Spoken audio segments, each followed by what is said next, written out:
महाविकास आघाड़ी ने मुलुंड स्थित MT Agarwal hospital के निजीकरण के खिलाफ बड़ा प्रदर्शन किया।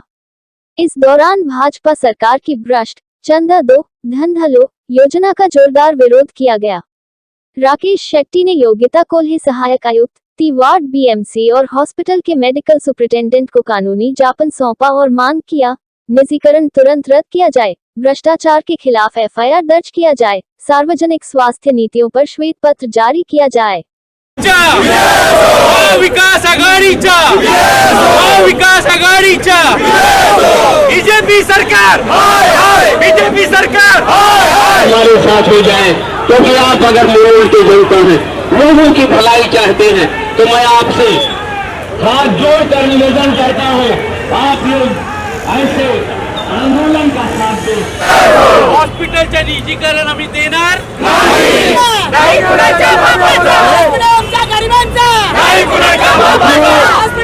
आंदोलन कांग्रेस नेता श्री राकेश शेट्टी की अगुवाई में म्युनिसिपल कॉर्पोरेशन अग्रवाल हॉस्पिटल के निजीकरण के विरोध में किया जा रहा है।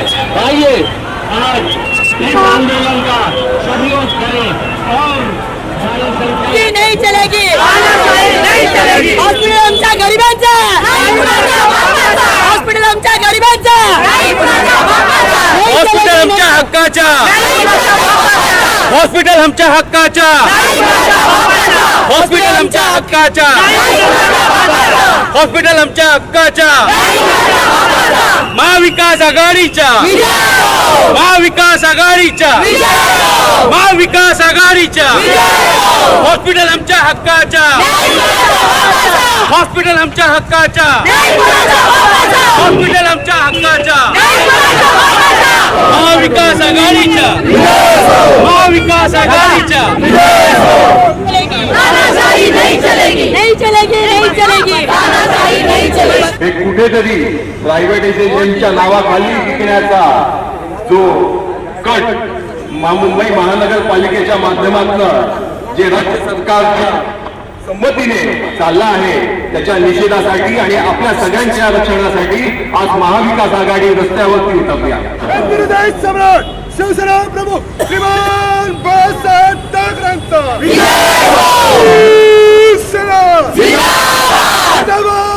जिंदाबाद। ते खाजगी करण्यासाठी प्रयत्न चालू आहे।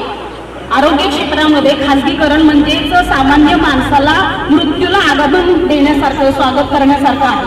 तर खाजगीकरण झाल्यानंतर सामान्य माणसं, गरीब माणसं आणि मध्यम वर्ग या सर्वांचे आरोग्य हे धोक्यात येणार आहे। कारण प्रायव्हेट जे हॉस्पिटल असतात त्याची टेस्टची फी, डॉक्टरांची फी, विविध ज्या चाचण्या आहेत, ज्या आजारावर ज्या चाचण्या घेतल्या जातात त्या चाचण्या अतिशय महाग आहेत, त्या सामान्य माणसाला परवडणाऱ्या नाही। और विशेष रूप से राकेश शेट्टी जी मेरे भाई जिन्होंने यहाँ पे इस चीज के लिए पहल किया, उनको मैं धन्यवाद करता हूँ कि आपने इस मुद्दे को यहाँ पर उठाया।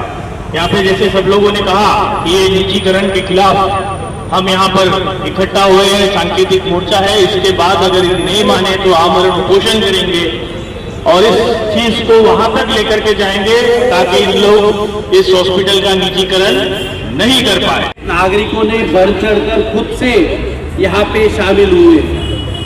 जिस तरह 2024 में भारतीय जनता पार्टी को केंद्र में और राज्य में मैंडेट मिला, मैंडेट मिलने के बाद जो वादा उन्होंने जनता से किया था, यहाँ पे महिलाएं, मेरी बहन यहाँ पे है, पूछना चाहता हूँ, जब देवेंद्र फडणवीस जी ने, एकनाथ शिंदे जी ने वादा किया था महिलाओं से कि 1500 रुपए पर मंथ जो आ रहा था उसको 2100 करेंगे, वादा पूरा किया क्या आपने?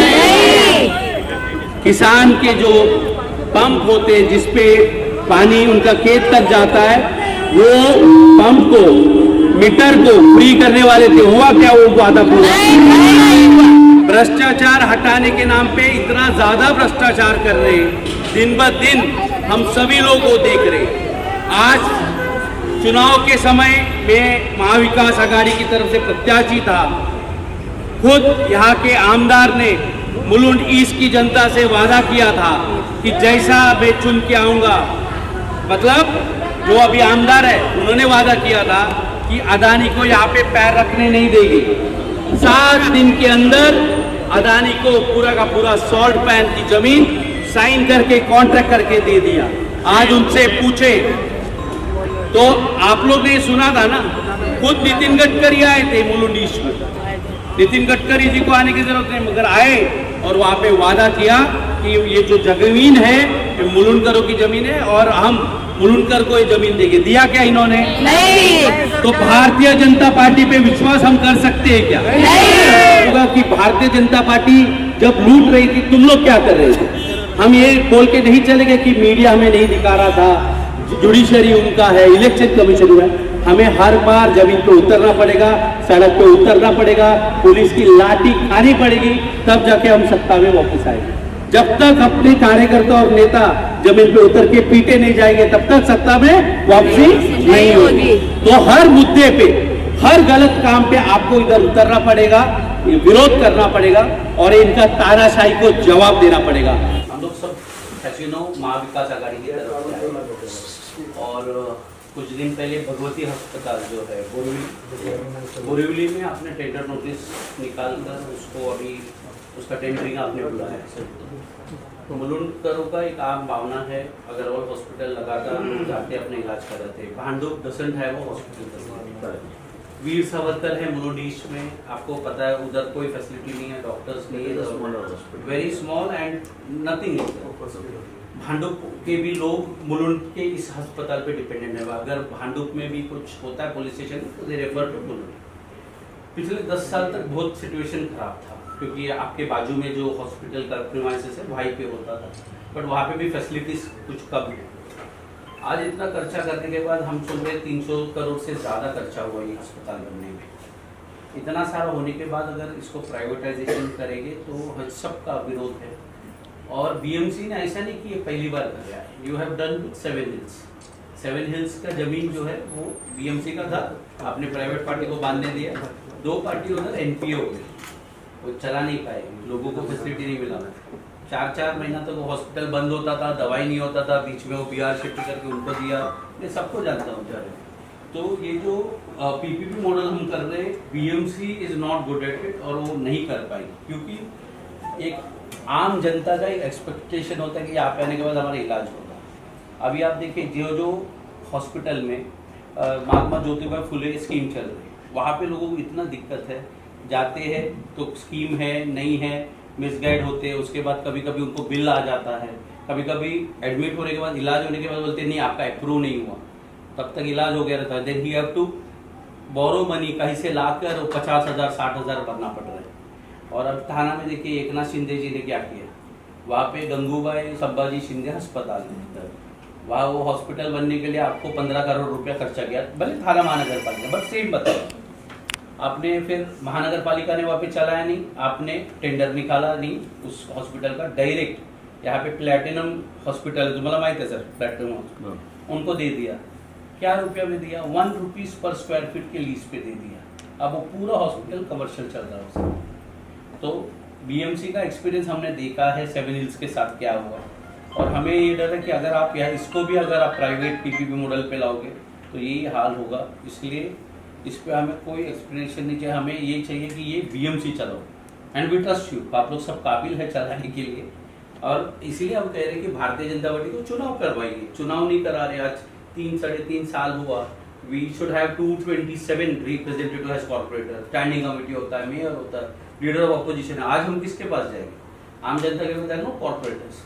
एक सिर्फ म्युनिसिपल कमिश्नर पूरा का पूरा बीएमसी चला रहा है, इट इज रॉन्ग। और हमको पता है, हम उद्धव ठाकरे जी बीएमसी देख रहे थे, 90,000 करोड़ का एफडी था, आज कुछ नहीं है। जो 7,000 करोड़ बचा था उसको अभी 6,000 करोड़ आपने पूरे मुंबई के सीसी रोड पे दे दिया, वो भी आप देखो हालत बोलूंगा। I would like to just inform you, 42 rooms खोद के रखा है रोड्स, पूरा आप सर्वे करोगे तो, मैंने तो सर्वे किया हुआ है।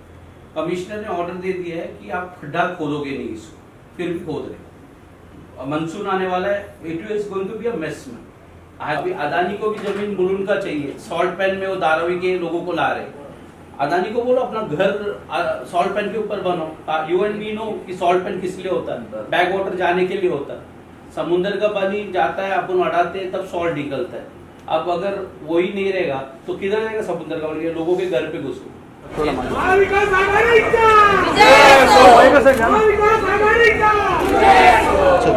देखिए, आज मुलुंड के अंदर MVA की तरफ से सभी शिवसेना, UBT हो, NCP शरद पवार गट के हो, कांग्रेस पार्टी के हमारे जिलाध्यक्ष यहाँ पे है रॉयमनी जी, तमाम कार्यकर्ता नेता यहाँ पे आए और अब हम लोग ने एक आवेदन दिया हुआ है और हमने कहा है कि जो असिस्टेंट कमिश्नर आई है और नहीं आई है, आज उनका पहला दिन था, उनको हमने कहा कि 7 दिन के अंदर हमें लिखित में ये आश्वासन चाहिए कि ये जो हॉस्पिटल है इसका आप टेंडरिंग नहीं करोगे, क्योंकि उन्होंने खुद ने बताया कि भगवती के साथ और 2 अस्पताल को टेंडर निकाला हुआ है, ऑनलाइन किया हुआ है, मतलब प्राइवेटाइजेशन करने के लिए। हमने कहा है उसका तो विरोध वहाँ के स्थानिक करेंगे, मगर मुलुंडकरों का बहुत नाराज़गी है इस पे और इसका विरोध है। 7 दिन में अगर हमें लिखित में आश्वासन अगर नहीं मिलेगा तो MVA के तमाम कार्यकर्ता और नेता यहाँ पे आमरण अनशन पे बैठेंगे। हॉस्पिटल के अलावा मुलुंड में एक और समस्या है। मुलुंड के अंदर 42 रोड्स को सीमेंट का CC रोड बनाने का प्लान है, इसलिए खोद के रखे हैं। कॉन्ट्रैक्टर काम नहीं कर रहा है, उसका कहना है कि हमारे पास पैसे नहीं है, BMC के पास पैसे नहीं है। ये जो एकनाथ शिंदे जी ने जो 6000 करोड़ रुपया दाव पे लगाया, BMC का हमारा पैसा है, टैक्स पेयर का पैसा है, और आज मुलुंड का हालत देखिए, हर जगह पे ट्रैफिक जाम है और खोद के रखे हैं। हमने ये असिस्टेंट कमिश्नर को ये भी कहा कि आप इंस्पेक्ट करिए रोड्स को और इसको दुरुस्त करने का काम करिए। तो चुनाव के दौरान भी ये बोला था कि धारावी को यहाँ पे बसने नहीं देंगे, मतलब हमारा विरोध धारावी के लोगों का नहीं है, अदानी का है। हम तो ये अदानी को कहते हैं कि ये जो सॉल्ट पैन की ज़मीन पे आप गोर गरीब का बिल्डिंग बनाना चाहते हैं, वहाँ पे आइए, खुद का मकान बनाइए, खुद का होटल बनाइए, खुद का मॉल बनाइए, खुद का हेडक्वार्टर बनाइए। सॉल्ट पैन की ज़मीन जो है ये ओपन रखना पड़ेगा समुंदर का पानी को आने जाने के लिए। यहाँ पे कोई बिल्डिंग 10 साल से ज़्यादा टिकेगा नहीं, इसलिए मेरा नेवता है कि अदानी अपने परिवार के साथ यहाँ पे घर बनाइए। इस अस्पताल को लेकर किस तरीके से आगे की प्लानिंग है सर आपकी? 7 दिन का इंतज़ार कीजिए, 7 दिन के बाद यहाँ पे आमरण उपोषण के लिए तीनों पक्ष के कार्यकर्ता आपके बीच रहेंगे। निषेध इसके लिए था कि आज एक सांकेतिक निषेध था कि अगर आपने कोशिश की कि मुलुंड के लोगों की, और ये खाली मुलुंड का ही बात नहीं चल रहा है, क्योंकि ये जो हॉस्पिटल बनेगा ये भांडुप रहेगा, विक्रोली रहेगा, इवन थाना के लोग भी यहाँ पर एडमिट होने आते थे जब पुराना हॉस्पिटल था। अभी ये मल्टी स्पेशलिटी हॉस्पिटल बनेगा, तभी आजू बाजू के लोगों के हक के लिए हम लोग आज रास्ते पे उतरे हैं। इसका मतलब यही है कि आज हम लोग शांत रूप से हम लोग आज निषेध कर रहे हैं। अगर 7 दिन के अंदर उन्होंने हमको लेखी उत्तर नहीं दिया, जवाब नहीं दिया, तो हम लोग अमरण उपोषण के साथ में लोगों के लिए हम लोग हमारी जान की बाजी भी कुर्बान करेंगे।